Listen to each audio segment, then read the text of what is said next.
Birds are an important part of California's conservation work. And the reason why is because California helps support the Pacific Flyway, which is an international migratory path for hundreds of species of birds.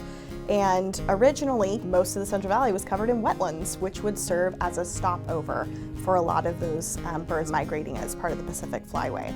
There's actually an international treaty that requires California to protect a certain amount of the Pacific Flyway. And in addition, we have a California state wetlands policy that Defenders helped create for over the last decade with state legislators to kind of match the protection of wetlands under the Federal Clean Water Act. So some of that is working, some of it needs to be improved, or there's room for improvement.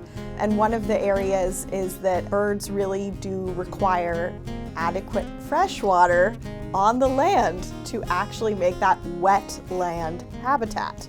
And I know that that sounds like common sense, but it's actually a really precarious situation in California. There's only 5% left of our historic wetlands on the landscape.